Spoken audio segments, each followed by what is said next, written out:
सातव सम वही मैं जब देखा, संसार की हर एक वस्तु में राममय देखना।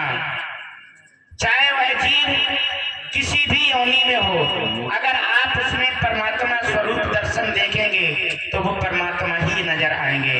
आठ भुजता लाभ संतोषा, सपने नहीं देखे पर दोषा।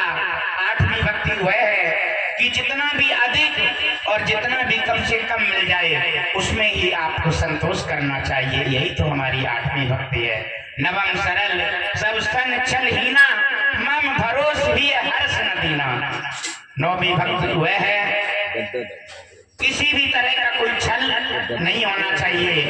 मेरी भक्ति और आराधना करो। अगर 9 भक्तियों में से एक भी भक्ति अगर आपके अंदर है तो मानो परमात्मा तुम्हारे सन्मुख खड़े हैं, सन्मुख खड़े हैं।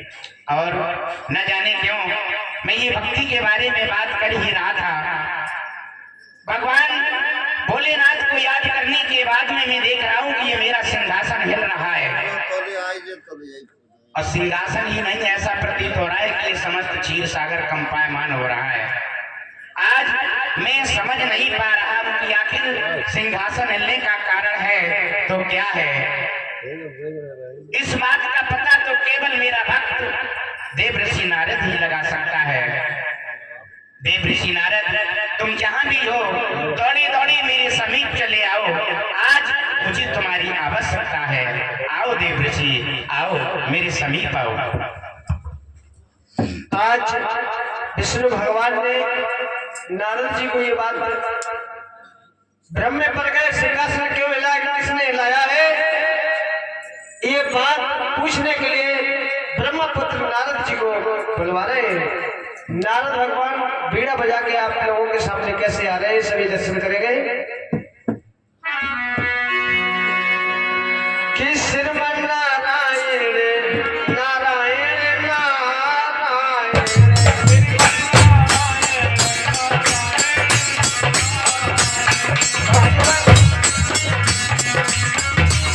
श्रीमन नारायण नारायण नारायण।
पाओ।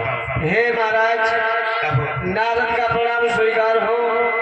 आयुष्मान भव देव ऋषि नारद। कहिए महाराज, क्यों याद किया है? अवश्य, क्यों याद किया है वही मैं तुम्हें बताना चाहता हूँ। देव ऋषि नारद, मैं अपने आसन पर विराजमान था, तुम्हारी माता लक्ष्मी मेरे चरण को दबा रही थी। न जाने क्यों आज एकाएक मेरा सिंहासन हिलने लगा, और जब सिंहासन हिलने लगा तो आज मैं विचार नहीं कर पा रहा हूँ कि आखिर आज कारण क्या है। कहीं ऐसा तो नहीं कि आज मुझ पर कुछ कष्ट आने वाला हो, लेकिन ऐसा संभव तो नहीं, क्योंकि मैं तो अपने भक्तों को हमेशा सुख ही सुख देता हूँ, कभी दुख देने की सोचता भी नहीं हूँ। इतना ही नहीं, प्रकृति विलास किसने हुई, सपने उन संकट परे के सोई। अगर एक मेरी प्रकृति तिरछी हो जाए तो संसार में प्रलय आ सकता है, और आज क्षीर सागर पर संकट नहीं। जिसकी कृपा दृष्टि पड़ते ही मसक विश्व जय पाएगा, जो आनंद कंद के दाता है, क्या संकट उन्हें सताएगा? और अगर संकट नहीं सताएगा, कोई और कारण है तो मैं नहीं समझ पा रहा हूँ। चाहता हूँ तुम पता लगा कर आओ, आखिर सिंहासन हिलने का कारण क्या है। उसी वक्त नारद भगवान भ्रमण करके देखा तो कहने लगे, वाह प्रभु, अगर हम तुमसे ऐसी बात कह दे महाराज। कैसी बात? अब तो सिंहासन ही हिला है, और कुछ देर बाद आप नीचे हो जाओगे तो आपके ऊपर सिंहासन हो जाएगा। तो क्या ये शोभायमान होगा? तुम इसको देख सकते हो, क्योंकि हमें ऐसा ही दिखाई दे रहा है। और महाराज, मंचलोक में सदैवा नगरी का राजा जयवर सिंह एक पुत्र की खातिर आपसे ही डोल लगा रहे हैं, आपसे ही ध्यान लगा रहे हैं। आप उनकी ध्यान को नहीं सुन रहे हो, इसीलिए आपका सिंहासन डगमगा रहा है। देव ऋषि नारद, हाँ, तुम बहुत भोले हो। अगर आज राजा देवर सिंह एक संतान की खातिर इतने अधीर हो रहे हैं, इतने व्याकुल हो रहे हैं, इतने दुखी हो रहे हैं, तो इसमें भला हमारा और तुम्हारा क्या दोष है? को न कहूं सुख दुख कर दाता, निज कृत कर्म भोग सब धाता। ये सब कर्मों की बात होती है।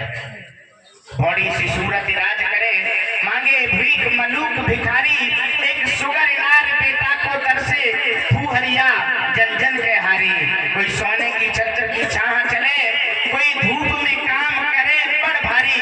ये शेष करे सुमेर करे नारद, पर कर्म की लिखी करे नहीं तारी। ये कर्म की लिखी को कोई कभी नहीं टाल सकता।